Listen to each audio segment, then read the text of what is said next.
ID? Ay, ang ganda mo dito, oh.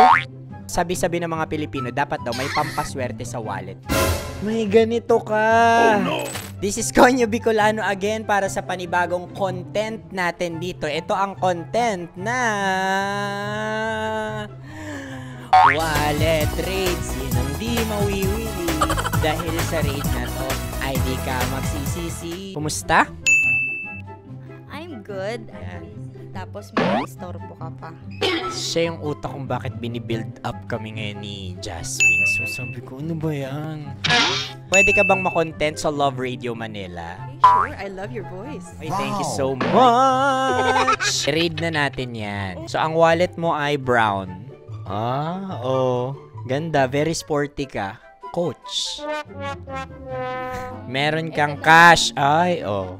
May 50 pesos. ID. Ay, ang ganda mo dito, oh. Lisensya. Hindi pwede ako mag-drive na walang license. Mahuli ako ng pulis. Tama. Yun. Ayaw nating nahuhuli. I have my license and I have my ATM. I have my credit card. Balita ko, galante ka doon, nanlilibre. Ay, talaga? Pwede din.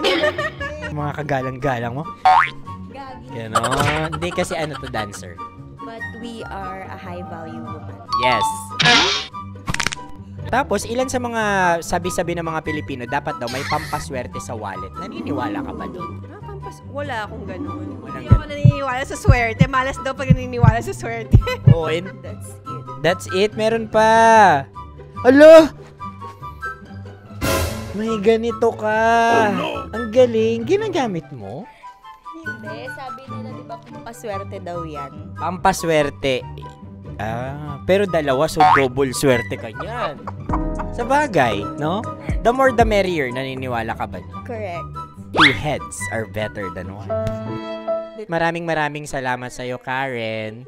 Sige, nawili ka ba? Nawili sa content natin. Oo naman. Wow, wallet. Sinong di mawili. Sarap manood ng radyo, no? Ginawa mo na talagang bisyo ang panonood sa amin, no? Umabot ka na rito eh. Huy! Kaya kung gusto mong tuloy-tuloy pa ang tawanan, Iyakan at kiligan, aba, I-like mo na ang video na ito. At mag-comment ka na rin sa Bisyo. I-hit mo na rin ang notification bell. Para updated ka sa mga kaganapan namin dito sa Love Radio. kailangan pa bang i-memorize yan? Basic.